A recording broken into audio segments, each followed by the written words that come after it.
이 시간도 주 앞에 나왔사오니 주여 우리를 받아 주옵소서. 예수 그리스도의 이름으로 기도합니다. 하나님이 주신 말씀 요한계시록 1장 우리 9절에서 20절 말씀 보겠습니다.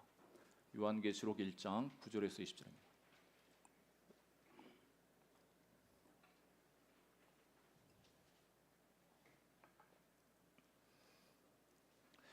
요한계시록 1장 9절에서 20절 교독하겠습니다. 나 요한은 너희 형제요 예수의 환난과 나라와 참음에 동참하는 자라. 하나님의 말씀과 예수를 증언하였으므로 말미암아 반모라 하는 섬에 있었더니 날에 내가 성령에 감동되어 내 뒤에서 나는 나팔 소리 같은 큰 음성을 들으니 이르되 네가 보는 것을 두루마리에 써서 에베소, 서머나, 버가모, 두아디라, 사대, 빌라델비아, 라오디게아 등 7교회에 보내라 하시기로 몸을 돌이켜 나에게 말한 음성을 알아보려고 돌이킬 때에 7금 촛대를 보았는데 촛대 사이에 인자 같은 이가 발에 끌리는 옷을 입고 가슴에 금띠를 띠고 그의 머리와 털의 희기가 흰 양털 같고 눈 같으며 그의 눈은 불꽃 같고 그의 발은 불뭇불에 단련한 빛난 주석 같고 그의 음성은 많은 물소리와 같으며 오른손에 7별이 있고 그의 입에서 좌우에 날선 검이 나오고 그 얼굴은 해가 힘있게 비치는 것 같더라. 내가 볼 때에 그의 발 앞에 엎드러져 죽은 자 같이 되매 그가 오른손을 내게 얹고 이르시되 두려워하지 말라. 나는 처음이요 마지막이니 곧 살아있는 자라. 내가 전에 죽었었노라. 볼지어다 이제 세세토록 살아있어 사망과 음부의 열쇠를 가졌노니 그러므로 내가 본 것과 지금 있는 일과 장차 될 일을 기록하라. 내가 본 것은 내 오른손에 7별의 비밀과 또 7금 촛대라. 7별은 7교회의 사자요 7 촛대는 7교회니라. 아멘. 우리가 요즘 요한계시록 말씀을 이렇게 묵상하고 있습니다. 그래서 묵상이 끝날 때까지 시간이 되는 대로 이 요한계시록 전체 흐름을 여러분들이 좀 알 수 있도록 성경 공부식 설교를 좀 하려고 합니다. 여러분 1992년 10월 28일 하면 여러분 생각나시는 거 있으시죠? 92년 이후에 태어나신 분은 잘 모르실 텐데 제가 그때 성남에 올라오지 않고 저희 가족이 부여에 살던 충남 부여에서 살던 시절인데 우리 조그만 합성 순복음교회라고 하는데 그 교회 담임 목사님부터 시작해가지고 담임 목사님이 이 이장님 씨가 쓰신 책을 이제 이렇게 돌려보게 하고 마지막 때가 가까웠다. 주님이 오신다. 그래가지고 한창 좀 센세이션이 됐죠. 그래서 저희들도 같이 모여서 열심히 기도하고 진짜 10월 28일 날 주님 오시나? 학생인 저는 그때 주님 오시면 이제 공부 안 해도 되겠구나 뭐 이런 생각도 하면서 진짜 오실까? 진짜 오실까? 그래서 10월 28일 진짜 그날 거의 진짜 오시는 거 아닌가? 이게 오셨는데 나는 휴가 안 되면 또 어떻게 하나? 뭐 이런 걱정도 하면서 10월 28일을 지나갔던 것 같습니다. 여러분들도 그날 잘 기억이 나실 텐데 여러분 시한부 종말론 교회였죠. 담임 선교회가 교회사에 보면 우리가 요즘은 휴거라는 말을 쓰지만 초대교회부터 종교개혁 시대까지 휴거라는 단어를 쓰지 않았습니다. 그런 개념도 별로 없었습니다. 그러니까 공중재림, 우리가 예수님이 공중재림하시기 전에 우리가 들림 받는다.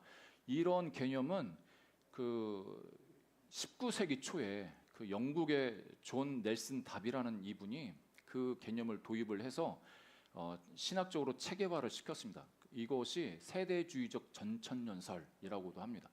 그러니까 우리 교단 같은 경우는 세대주의적 전천년설 흐름에 있어가지고 우리 교단 교리도 어떻게 보면 이 부분들 휴거를 이제 인정하면서 예수님 재림하기 전에 휴거되고 공중에 혼인 잔치를 하고 7년 대환란을 겪은 다음에 이 땅에 재림하는 것으로 이렇게 알고 있습니다. 그런데 보통 주류 교단 그리고 초대교회부터 전통부터 역사적으로 살펴보면 재림과 함께 부활이 동시에 일어나고 이 땅에 뭐 휴거 이런 그러니까 이 휴거라는 이 개념도 어떻게 보면 그 데살로니가 그 말씀이랑 여러 몇 개 구절을 인용해서 이제 이런 해석을 이제 하는 건데 그러니까 성경을 보는 관점마다 이제 교단마다 또 차이가 있는 거죠. 역사적인 전천년설을 주장하는 교단이 있고 무천년설, 천년 같은 거 없어.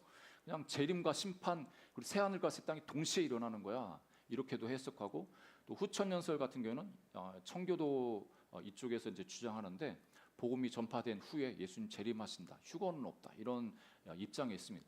아무튼 제가 이게 공부하면서 몰랐던 것들인지 알게 되고 그래서 어떤 게 맞나, 어떤 게 성경적인가, 어떤 게 바른 건가, 뭐 이런 고민도 해봤는데 공부하면서 중요한 것은 뭐냐면 이런 거 몰라도 됩니다. 666, 14만 4천 이런 거 몰라도 돼요.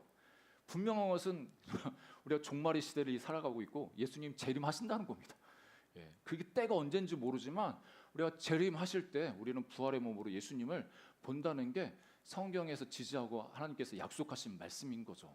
그러니까 이 각각의 세부적인 부분들을 어떻게 해석하느냐 이거에 따라서 이제 교단마다 입장이 다른데 뭐 그거를 떠나서 우리는 성경이 요한계시록이 어떻게 이렇게 펼쳐져 있는지 그 내용이 무엇인지 좀 알 필요가 있습니다. 뭐 이 다미성교회가 한국 사회를 완전하게 어떻게 보면 뒤흔들고 난 다음에 뭐 각 교회 교단 뭐 목회자들이 요한계시록에 요한계시록 그 이야기 꺼낼 수가 없었어요. 근데 이게 너무 중요한 거거든요. 요한계시록이 이 마지막 시대를 살아가는 우리들에게 하나님이 주신 위로의 말씀이고 제5복음서 같을 만큼 예수 그리스도에 대해서 우리에게 잘 가르쳐주는 성경인데 우리는 그걸 이제 터부시하면서 펼치지를 않았습니다. 종교개혁의 선두주자였던 루터라든지 칼뱅이라든지 이 두 분은 이 요한계시록을 엄청 무시했습니다. 주석도 안 썼습니다. 다른 건 다 주석 썼는데 이거 성경에 정경에 넣어도 되는 거야 하면서 좀 무시를 했습니다. 최근에 들어서야 이런 많은 이단들이 이걸 가지고 또 이상하게 잘못되게 해석하고 그러니까 이제 이걸 가지고 연구하는 분들이 이제 많이 생겨났고 우리나라 같은 경우는 이필찬 교수님이라든지 여러 몇몇 교수님들이 여기 관련된 책을 쓰셔서 좋은 정보를 우리에게 제공해 주고 있습니다. 아무튼 우리가 이 요한계시록 무섭고 힘들고 어렵다 이렇게 생각하고 그냥 덮어버리면 안 되고 이 요한계시록의 주제가 뭐고 구조가 어떻게 되어 있고 여기서 하나님 뭘 말씀하시고자 하는가 이거에 대해서는 조금 알 필요가 있죠. 여러분 이 요한계시록을 문학 작품으로 표현하면 세 가지로 이야기합니다. 계시문학, 또 묵시문학, 또 서신서. 여러분 서신서 같은 경우는 편지니까 직접 있는 사실을 그대로 이제 써 내려가죠. 문자적이죠. 문자적으로 우리가 이해할 필요가 있고, 근데 묵시문학 같은 경우에는 조금 차원이 다릅니다. 상징을 많이 쓰죠. 그러니까 이 묵시문학을 핍박 문학이라고도 합니다. 왜냐하면 핍박 가운데 있기 때문에 암호로 그렇게 서로 이야기를 하는 겁니다. 그러니까 이 암호를 이제 상징을 써서 이야기하면 내가 쓰는 이 상징이 그 읽는 사람들에게는 그 상징이 그걸로 받아들여집니다. 그 상징이 서로 알고 있는 겁니다. 그리고 모를 경우에는 혹시라도 잘못 해석할까봐 이렇게 걱정이 되면 성경에 써놨습니다. 오늘 말씀처럼 이 촛대는 교회야 이렇게 써놨습니다. 그러니까 그렇지 않는 부분들은 이 시대에 살아갔던 사람들은 이게 뭘 의미하는지 알 수가 있습니다. 그러니까 예를 들어서 뭐 바벨론이라고 하면 이 로마 시대인데 바벨론이 어디 있겠습니까? 과거에 다 그 사라진 나라인데 바벨론 하면은 그 로마 시대 때 살던 이 고난받는 그리스도인들은 로마를 이야기하는구나 알 수 있습니다. 여러분 구약에 수많은 강대국이 있는데 왜 하필 바벨론이냐 이렇게 생각할 수 있지 않습니까? 아수르도 있었고 뭐 여러 다른 나라 바사도 있고 그런데 왜 꼭 굳이 바벨론을 이야기를 하냐 이것도 딱 의미가 있습니다. 이 바벨론이 그 쳐들어왔을 때 이스라엘을 그 성전을 더럽혔던 민족은 바벨론밖에 없습니다. 그리고 로마 신약 시대의 로마가 이 예루살렘 성전을 더럽힌 유일한 나라입니다. 두 나라. 구약에서는 바벨론, 신약에서는 로마. 그러니까 이 로마를 향해서 바벨론이다 이렇게 암호 처럼 상징적으로 이야기 쓰는 거죠. 저도 제 아이들을 어디 학원이나 어떤 약속 장소에 이렇게 데리러 가면은 야 1번 장소로 나와라. 1번에서 접선 장소 1번 아니면 2번 이렇게 하면 서로 알고 있는 거죠. 제 딸이랑 1번 하면 내가 아빠가 거기 오는구나. 그럼 그쪽으로 가는 거예요. 그러니까 요한계시록은 그렇게 쓰여져 있는 거예요. 그러니까 그거를 모르면 우리가 잘못된 길로 이렇게 해석을 하고, 그리고 그 상징이 그때 당시 상대방 읽고 있는 그리스도인들에게 이해가 안 되면, 헷갈리면 또 설명을 잘 해줬습니다. 그러니까 이 요한계시록 어떻게 보면 위험한 책이 아니라 안전한 책입니다. 우리 단지 역사적인 배경이라든지 그때 문학이라든지 문화를 조금 알 필요가 있죠. 뭐 성경 공부 시간이 아니고 설교 시간이기 때문에 그 구체적으로 하지 못하지만 말씀을 함께 나누면서 부분 여러분들에게 또 여러분들이 알 필요가 있는 부분들을 함께 나누기를 원합니다. 오늘 9절의 말씀 보니까 이 글을 쓰는 요한, 나 자신에 대해서 이제 소개를 하는데, 나 요한은 너희 형제요 예수의 환난과 나라와 참음에 동참하는 자라. 하나님의 말씀과 예수를 증언하였으므로 말미암아 반모라는 섬에 있었더니. 그러니까 이때 당시에 어떻게 보면은 도미티아누스 황제의 통치 시간이었기 때문에 그 황제 숭배를 강요를 했죠. 이 사람이 자기를 가리켜서 자기를 부를 때 어떻게 부르라고 하냐면 도미누스 에트 데우스라고 이렇게 부르게 합니다. 그 뜻은 뭐냐면 주님이시오 하나님이시다. 인간을 향해서 주님이시오 하나님이십니다. 이렇게 부르게 하는 거죠. 이거를 거부를 하거나 인정하지 않으면 다 이렇게 핍박을 한 거죠. 그래서 정치범이라든지 종교적으로 이렇게 반항하는 사람들, 이 사람들을 유배를 보냈는데 이 반모섬으로 보낸 거죠. 이 그림도 준비했는데 대략적인 위치가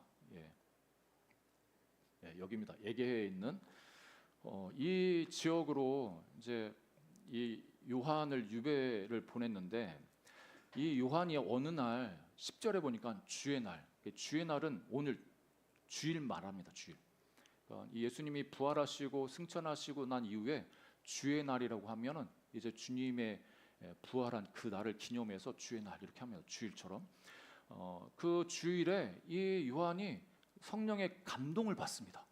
그러면서 내 뒤에 나는 나팔 소리 같은 큰 음성을 들었다 이렇게 표현합니다.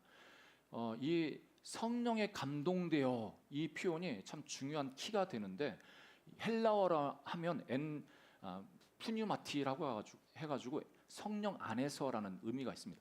이 푸뉴마티라는 이 단어가 이 요한계시록에 딱 4번 나옵니다. 이 4번이 요한계시록 전체 구조를 파악하는데 아주 핵심이 됩니다. 그러니까 이 말이 나오고 나서 환상을 보거나 주의 음성을 듣습니다. 그래서 전체적으로 간략하게 구조를 좀 잠깐 살펴보면 이렇게 됩니다. 계시록 1장 10절, 4장 2절, 17장 3절, 21장 10절. 이 번역을 뭐 감동 되었더니 성령으로 나를 데리고 이런 표현을 쓰는데, 헬라어 원문에는 이 푸뉴마티를 썼고 번역할 때 자연스럽게 번역하려고 이렇게 번역을 한 거죠. 그 다음 보면 이거를 기점으로 해서 이 환상이 크게 4가지로 이렇게 보면, 첫 번째 환상이 교회에 대한 환상을 보고, 두 번째 환상은 세상에 대해서. 그러니까 우리가 요한계시록이 힘들다, 어렵다, 이 얘기 좀 난해하다 하는 것이 이 제2환상, 이 4장부터 16장 그 사이에 이 심판 환상이 있기 때문에 좀 어렵습니다. 그런데 7인, 7나팔, 7대접 환상이 쭉 나오는데 그건 다음에 또 말씀을 나누겠습니다. 그 다음에 3번째 환상이 나오고 4번째 환상, 세상에 대한 환상과 교회에 대한 환상을 나누는데, 이거를 조금 구체적으로 이 요한계시록 구조를 좀 살펴보면, 그 다음 한번 넘겨주시겠습니까? 1장이 서론이라면 2, 3장은 7교회에 대한 환상이고 4, 5장은 하늘의 예배. 그러니까 이 3장과 4, 5장은 뭐냐면 이 지상에서의 그 교회에 대해서 이야기한 다음에 이제 하늘나라에서, 하늘 보좌에서 어떤 일이 일어나는가, 그거를 환상으로 이제 이야기를 해줍니다. 4, 5장이. 그래서 6장부터 16장은 이 인나팔 대접 심판에 대해서 이렇게 나오고 중간중간에 막간의 그 표적에 대해서도 일곱 표적에 대해서도 이제 말씀합니다. 그래서 17장, 18장에 바벨론의 멸망, 그때 당시 로마이겠죠. 로마의 멸망에 대해서. 그리고 19장, 20장은 예수님의 승리, 21장에서 22장이 새 예루살렘. 여러분 신천지가 무슨 뜻인지 알죠? 새 하늘과 새 땅. 그 좋은 말은 이단이 다 가져왔습니다. 이 새 하늘과 새 땅이 이 땅 가운데 임해야 되는 이 비전과 이 꿈을 꿔야 되는데 신천지라는 말을 하면은 좀 이상하게 좀 그렇죠. 여러분 간략하게 이 요한계시록 이런 책이구나 이렇게 볼 수 있는데, 왜냐하면 여러분 우리가 말씀을 계속적으로 나누지만 큰 그림 산을 올라갈 때 산 전체를 보면서 내가 가야 될 길을 이렇게 만들지 않습니까? 결정하지 않습니까? 마찬가지로 요한계시록이 어려운 게 아닙니다. 그러니까 상징이 있을 뿐인데 그 상징은 이때 당시 그걸 어떻게 사용했느냐. 그리고 요한계시록에 나와 있는 환상 있지 않습니까? 여러분 구약의 스가랴라나 다니엘이라든지 에스겔이라든지 이거를 조금만 알면은 거기에 나왔던 그대로 요한이 그걸 사용하고 있습니다. 그러니까 사용했다기보다는 하나님이 보여주신 거죠. 하나님은 요한에게 환상을 볼 때 글자로 알려주신 게 아니라 이미지로 보여주시지 않겠습니까? 그러니까 자기 이미지를 봤는데 요한은 이 사람은 유대인이기 때문에 웬만한 구약을 다 알고 있는 사람이기 때문에 저거는 그 구약 성경 에스겔에 나와 있는 그 모습인데 다니엘에 말씀하신 그건데 이렇게 이 사람은 매치가 됐을 겁니다. 그래서 말씀 구석구석 비교해서 보면은 이 구약에 이 요한계시록에 나와 있는 웬만한 그 환상에 대한 이야기들을 다 볼 수가 있습니다. 아무튼 오늘은 11절 말씀을 중심으로 함께 나누기 원하는데 11절 우리 함께 다시 한번 읽어보겠습니다. 시작. 이르되 내가 보는 것을 두루마리에 써서 에베소, 서머나, 버가모, 사대, 빌라델비아 일곱 교회에 보내라 하시기로. 이 일곱 교회에 대해서 너무나 그 영적인 또 해석을 하시는 분들은 우리 지금 초대교회부터 지금까지 이 시대를 이 교회 일곱 교회 시대로 이렇게 쭉 나눠가지고 그 시대는 예배소 교회 시대였어. 첫사랑을 잃어버린 시대. 그 두 번째 서머나 시대는 이런 시대였어. 이렇게 하는데 여러분 이거는 좀 문화와 그 지역을 알면 참 쉽습니다. 다음 그림 넘겨주면 요한이 편지를 쓰는데 이 편지는 한 사람이 읽고 낭독하는 거 아니겠습니까? 그래서 이게 편지가 이제 각 교회마다 전달되어야 되는데 이때 당시에 여기를 소아시아라고 하는데 우리가 생각하는 지금의 아시아랑은 다르죠. 지금의 아시아는 우리가 있는 이 한국과 동남아시아 이쪽인데 이때 당시에 로마 시대 때 아시아라고 하면 여기 터키를 이야기를 합니다. 그리고 일곱 교회만 있는 게 아니라 수많은 교회가 있었습니다. 대표적으로 일곱 교회를 택한 건데 왜 택했냐? 간단합니다. 여기에 우체국이 있었습니다. 우체국 도로에 연결돼 가지고 다 이 도로망입니다. 도로망 따라서 에베소, 서머나, 버가모, 두아디라, 사대, 빌라델비아, 라우디가 순서도 우체국 중심으로 해가지고 그러니까 이게 성경을 해석할 때 너무 영적으로 해석하거나 그러면 좀 우리가 잘못된 길, 헛길로 갈 때가 있습니다. 왜 이런 순서냐면 그냥 요한 에베소가 이 반모섬이라 제일 가깝습니다.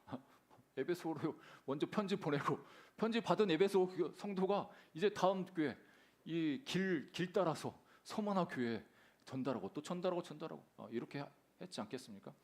아무튼 이 일곱 교회에 대해서 이야기할 때 마지막 여러분들 묵상하다 보면 이기는 자는 이런 약속 있지 않습니까? 이기는 자에게 하나님께서 이렇게 해주시겠다. 일곱 교회에 대해서 다 이기는 자에 대해서 이야기합니다. 이 표현은 뭐냐면 지금 이때 당시에 그 교회들이 그냥 교회가 아니라 지금 전투하고 있는 교회라는 것을 이야기를 합니다. 그러니까 지금 영적인 전투 가운데 전쟁 가운데 있는데 그 전쟁에서 승리하면 이기면 하나님이 이런 약속, 이런 은혜를 주실 거야, 이런 상급을 주실 거야 하면서 이기는 자는 뭐 이렇게 해서 일곱 교회에 대해서 다 이야기를 합니다. 그런데 여러분 아세요? 이기는 자가 이런 복을 받겠다, 이런 은혜가 있겠다. 그 말씀은 요한계시록 21장, 22장에 나와 있는 하나님이 그 이 땅에 새 예루살렘, 새 하늘과 새 땅이 임하면 그때 다 우리가 누리는 것들입니다. 그러니까 동일한 그 축복을 이야기를 하는 겁니다. 좀 다르게 표현했을 뿐이지. 아무튼 이제 이렇게 일곱 교회에 대해서 말씀을 전하는데, 중요한 것은 이때 교회가 전투하는 교회였고, 세상과 전투 중에 있는 교회를 향해서 이 세 가지 이 원수의 공격에 대해서 이야기를 하면서 그걸 어떻게 막아낼지에 대해서 말씀을 나누고 있습니다. 특별히 이때 당시만 교회가 공격을 받느냐, 성도가 영적인 전쟁을 그때 당시에만 했느냐, 지금도 이 시대를 살아온 우리들은 영적인 전쟁 가운데 있지 않습니까? 끊임없이 원수가 우리를 공격하고 교회를 공격하는데, 이 공격에서 우리가 이기는 자가 되어야겠습니다. 할렐루야. 예, 옆에 분 인사하겠습니다. 당신은 이기는 자입니다.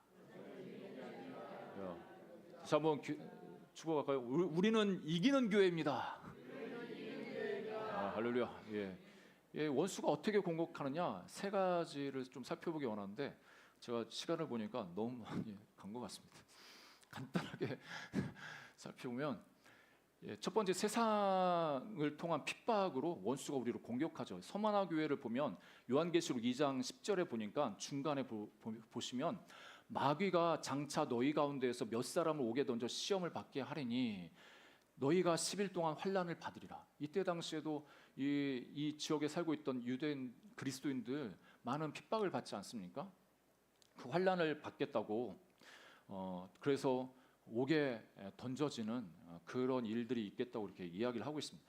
그리고 요한계시록 2장 13절에 보면 이 버가모 교회에 대해서 이렇게 말씀하시는데, 네가 어디서 사는지를 내가 아노니 거기는 사탄의 권자가 있는 데라. 그러니까 이 버가모라는 지역이 특별히 이 요한이 하나님께서 말씀하실 때, 요한에게 말씀할 때 하나님 보실 때 거기는 사탄의 권자가 있는 곳이야, 이렇게 말씀하는 거죠. 왜 사탄의 권자인가? 이 버가모라는 이 도시 자체가 우상 숭배의 중심지였습니다. 모든 도시도 마찬가지겠지만 더더욱 이 버가모라는 이 도시는 황제 숭배라든지 여러 이방신, 로마 그리스 신화에 나오는 그런 신들을 위해서 신전을 세우는 것으로 유명한 도시였습니다. 그래서 로마 황제를 신으로 섬기면서 절하는 것을 강요를 합니다. 여러분, 이때 당시 살아갔던, 그때 당시 그 도시에 살았던 사람들은 1년에 한 번 정도는 신전에 가서 로마 황제한테 그 절을 해야 됩니다. 도미티아누스 황제를 향해서 당신은 주이고 하나님이십니다, 이렇게 고백을 하면 찜을 하나 만들어 줍니다. 그러면 그걸 가지고 장사할 수 있고 먹고 살 수가 있는 그 어떤 찜을 주는 거죠. 그런 증명서를 발급받지 않고 있으면 핍박을 받는 거죠. 사회생활, 경제생활을 누릴 수가 없는 겁니다. 어떤 분은 그렇겠죠. 딱 한 번 절하는 건데, 딱 한 번, 주님 아시죠? 제 마음은 주님을 향한 마음이 있잖아요 하면서, 주님 먹고 살아야 되는데 딱 한 번 그냥 가서 절하면 증명서 발급 딱 해주실까? 그 증명서 가지고 핍박도 안 받고 그렇게 편하게 살 수 있는데, 그런데 이 보가모가 그런 도시였다는 거죠. 그 이후에 서머나와 빌라델비아 교회에 대해서도 이렇게 이야기를 하는데, 요한계시록 2장 9절에 보면, 내가 내 환난과 궁핍을 알거니와 실상은 내가 부유한 자니라. 자칭 유대인이라 하는 자들의 비방도 알거니와 실상은 유대인이 아니요 사탄의 회당이라. 이 3장 9절에도 빌라델비아 교회를 향해서 이렇게 말씀하시는데, 보라, 사탄의 회당 곧 자칭 유대인이라 하나 그렇지 아니하고 거짓말하는 자들 중에 몇을 내게 주어 그들로 와서 내 발 앞에 절하게 하고 내가 너를 사랑하는 줄을 알게 하리라. 그러니까 이 서머나와 빌라델비아 도시에 유대인들이 있었는데, 그 사람들을 향해서 사탄의 회당이다, 이렇게 어떻게 보면 저주 섞인 말씀을 하는 거죠. 왜 사탄의 회당이 되느냐? 이 사람들이 이때 당시에 유대교만 해도 로마에서 인정하는 공식 종교로 어떻게 보면 독립적인 그런 생활을 할 수 있는 사람들이었습니다. 이 사람들에게 있어서 그리스도인들은, 같은 유대 민족이지만 유대인 그리스도인들은 눈의 가시인 거예요. 그리고 그 그리스도인이라는 유대인들, 그 사람들이 황제를 숭배하지도 않고 우상이라고 이야기하고 자기 유대인들 그 회당에도 좀 어떻게 보면은 좀 이질적인 그런 삶을 살아가는 것을 보면서 이 사람들을 로마에 고발을 많이 합니다.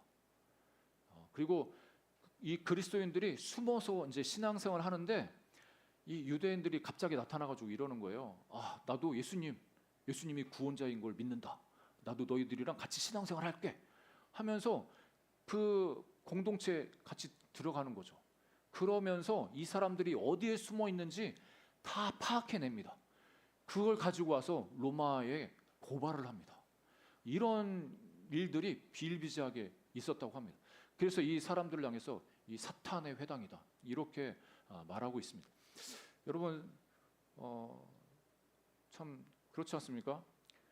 예전에 터키에 그 현지인 그리스도인이랑 선교사님이 이제 순교하신 일들이 있었는데 이런 경우였어요. 어떤 터키인이 이슬람 그 사람이 자기 예수님 믿고 싶다고 성경 더 알고 싶다고 그래서 자기 초대해달라고 해가지고 같이 성경 공부한 거예요. 계속. 그래서 그 자리에 누가 오고 이 사람들 가운데 어떤 사인으로 어떻게 예배 드리고 이걸 다 파악한 다음에 이 사람들이 본색을 드러내가지고 그 모임에 가가지고 선교사님이랑 그 사람을 묶어놓고 결박하고 린치하면서 죽였습니다. 그런 일들이 이제 일어났는데 바로 그런 일들이 이때 당시 일어났고 또 우리 이 시대에도 이제 이런 일들이 일어나고 있습니다. 그리고 이제 서머나 교회와 빌라델비아 교회 이런 말씀하시면서 그러면 교회가 핍박받는 이 순간 이 시대에 어떻게 이것을 극복해야 되는지 말씀하실 때 이렇게 말씀합니다. 요한계시록 2장 10절 후반절을 보니까 내가 죽도록 충성하라. 그리하면 내가 생명의 관을 내게 주리라. 여러분 예수님은 우리가 핍박당할 때 피할 길을 열어 주실 때도 있지만 열어 주시지 않을 때가 많죠. 그러니까 이 말씀 뭐냐면 환난 당해? 그래 그냥 환난 있으면 환난 당해. 이거 말씀하시는 거거든요. 주님 도와주세요. 내가 고난받고 이 핍박받는데 이 핍박으로부터 좀 벗어나게 해주세요. 예수님이 그거 환난 계속 받아. 그런데 그 환난 10일이면 끝나. 견뎌내. 이렇게 말씀하시는 거예요. 그러니까 네가 죽도록 충성하라. 죽을 때까지 믿음 지켜라. 이 말씀하시는 거예요. 믿음 지키면 끝까지 믿음 지키면 생명의 관을 내게 줄 거야. 이렇게 약속하시는 거죠. 여기서 이 관이라는 것, 이 뜻은 그 관은 두 가지 의미가 있지 않습니까? 헬라어도 두 가지 이야기를 하는데 이 관은 자기가 노력해서 월계관, 면류관처럼 그러니까 우승 메달처럼 받는 게 있고 태어날 때부터 왕관 쓰고 태어난 그 혈통이 있는 거죠.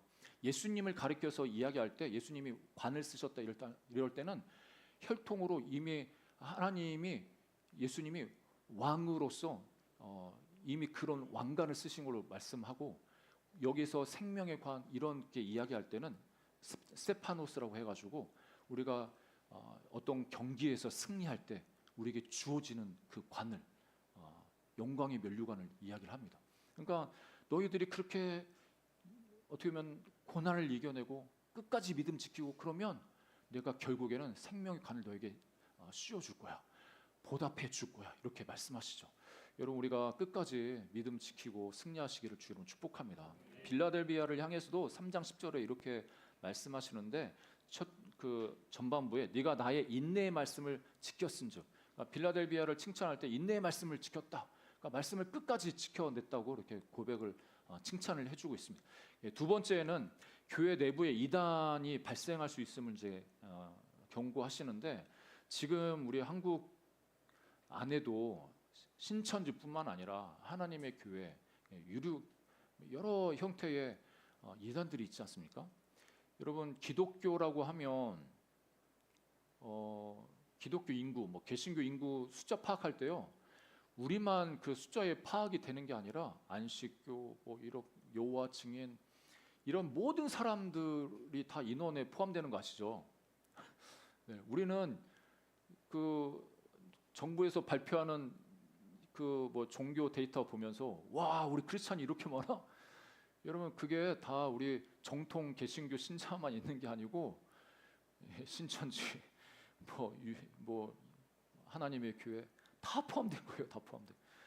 그러니까 이 교회 안에 이런 끊임없이 이단들이 이제 생겨날 것을 이제 이야기하는데 이 버가모 교회가 그 교회 중 하나였죠. 니골라당이라는 이제 그런 이단이 있다고 이렇게 이야기를 합니다. 2장 14절부터 15절 보니까 그러나 내게 두어 가지 책망할 것이 있나니 내게 발람의 교훈을 지키는 자들이 있도다. 발람이 발락을 가르쳐 이스라엘 자손 앞에 걸림돌을 놓아 우상의 제물을 먹게 하였고 또 행음하게 하였느니라.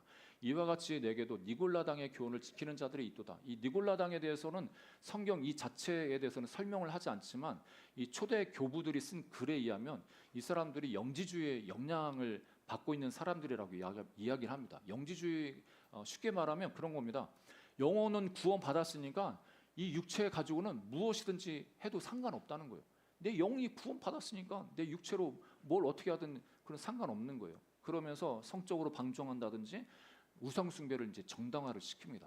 그러니까 뭐 우리식으로 이야기하면 그런 거죠. 하나님의 은혜로 다 용서받았어. 용서받았으니까 그냥 윤리적으로 도덕적으로 그냥 무책임하게 살아가는 거예요. 그런 분들 종종 있지 않습니까? 예, 이단에 넘어가기 쉽습니다. 예, 우리가 구원받았으니까 윤리적으로 도덕적으로도 더 하나님 앞에서 더 깨끗하게 잘 살아야 됩니다.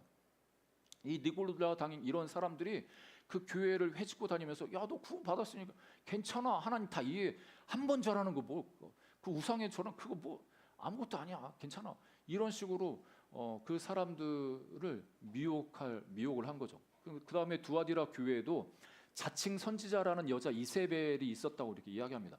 여러분 잘 아시는 것처럼 이세벨은 구약에 있어서 참 나쁜 여자죠. 이 여자가 아합 왕의 아내였는데 원래는 시돈 왕 엣바알의 딸이죠. 그러니까 시돈 이방 여인을 아합 왕이 자기 아내로 맞이했는데 하나님이 이스라엘 백성들에서 선지자를 통해서 책망하실 때 이 이세벨이 지은 그 죄에 대해서 아주 무섭게 말씀하시죠. 여러분 이세벨 이 한 여자가 북이스라엘에 바알과 아세라 그 우상 숭배하는 길을 터줬어요. 길을. 그런데 더 문제는 북이스라엘뿐만 아니라 이 여자의 딸 아달랴가 이 또 남유다 여호사밧 왕이랑 결혼하지 않습니까? 그래서 남유다에 또 우상 숭배 길을 터줬습니다. 이 한 사람 때문에 나라가 그러니까 이제 시간이 가니까 바알이 하나님이고 하나님이 바알이에요. 자기가 믿는 야훼 하나님으로 끝나야 되는데 바알도 야훼 하나님이다. 혼동되게 사용을 하는 시대가 바로 이 시대였습니다. 그러니까 이런 일들이 그때만 있는 게 아니라 교회 안에서도 이세벨과 같은 우리를 미혹해 하는 사람들이 생겨날 수 있다고 이렇게 경고를 하는 거죠. 이 초대교회 이 7개 교회 중에 이 두 교회가 그런 영향력 아래 혼란을 겪었습니다. 그런데 그 이단에 대해서 잘 대처한 교회가 있었죠. 그게 바로 에베소 교회였는데 2장 2절부터 4절 우리 한번 읽어볼까요? 시작.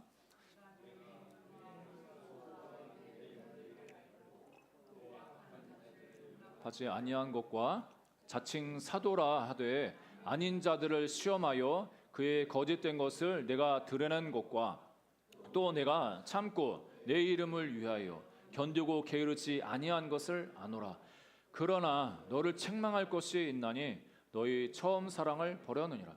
그러니까 에베소 교회는 참 잘한 게 뭐냐면 이 이단들, 이 정말 거짓된 메시지들에 대해서 아주 명확하게 너 그거 잘못됐어 드러내가지고 쫓아낸 거죠. 근데 이 참 사람이 연약한 게 그렇게 진리에 대해서 아주 날카롭게 기준이 있고 그러면은 사람에 대해서도 좀 사랑하는 게 조금 약할 수가 있거든요. 그러니까 진리를 앞세우다 보니까 교회 안에 사랑, 하나님을 향한 사랑이라든지 이 이웃을 향한 사랑이 좀 이렇게 흐릿해지는 거예요. 그런 거죠. 요즘 한국에 그런 일들이 많이 있었는데 신천지 지금도 많이 이렇게 우리 포교하지 않습니까? 그래서 교회마다 비상이 걸려가지고 혹시라도 새신자 중에 처음부터 열심히 하는 사람들 사랑의 눈으로 안 보여. 혹시 거기서 너무 열심히 한다. 저 사람 언제부턴가 좀 이상한데.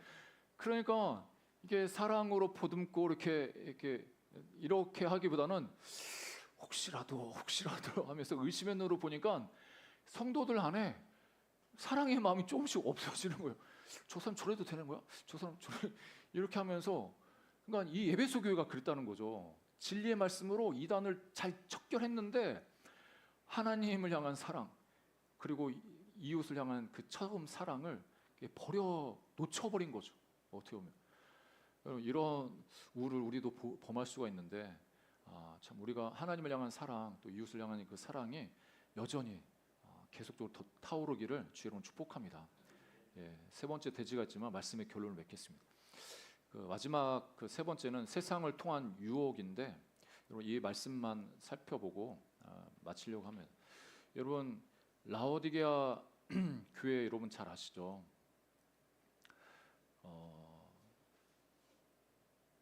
라오디게아 교회는 제일 부유한 교회.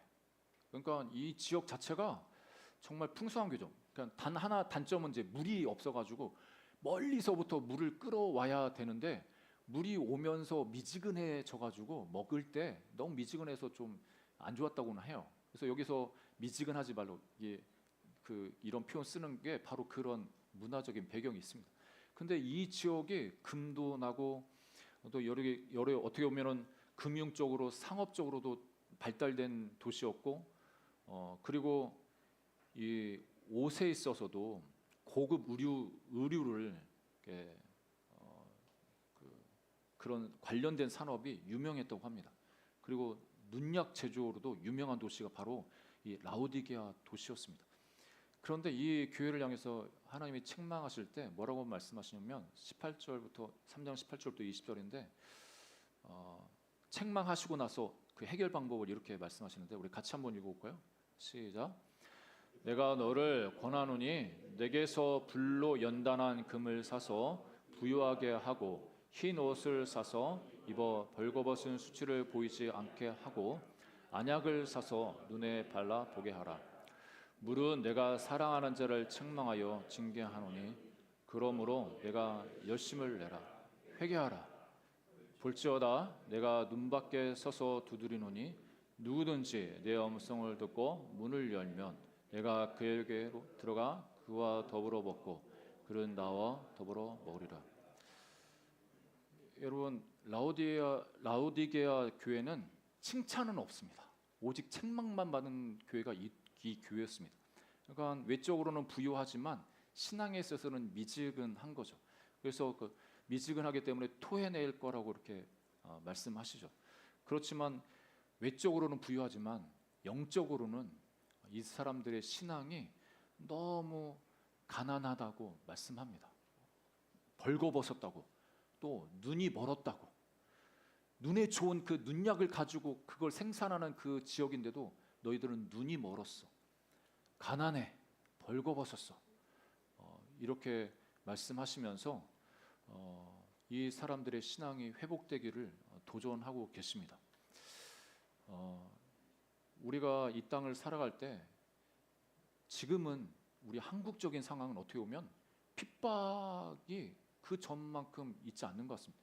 그러니까 이전에 그 1세대 우리 신앙의 선배님들 이야기를 간증을 들어보면 정말 예수님 믿기 때문에 집에 들어가지도 못하고 집에서 내쫓기고 또 성경책 갈기갈기 다 찢겨가지고 그렇게 하는데도 불구하고 신앙을 지켜서 정말 여기까지 이렇게 오셨습니다.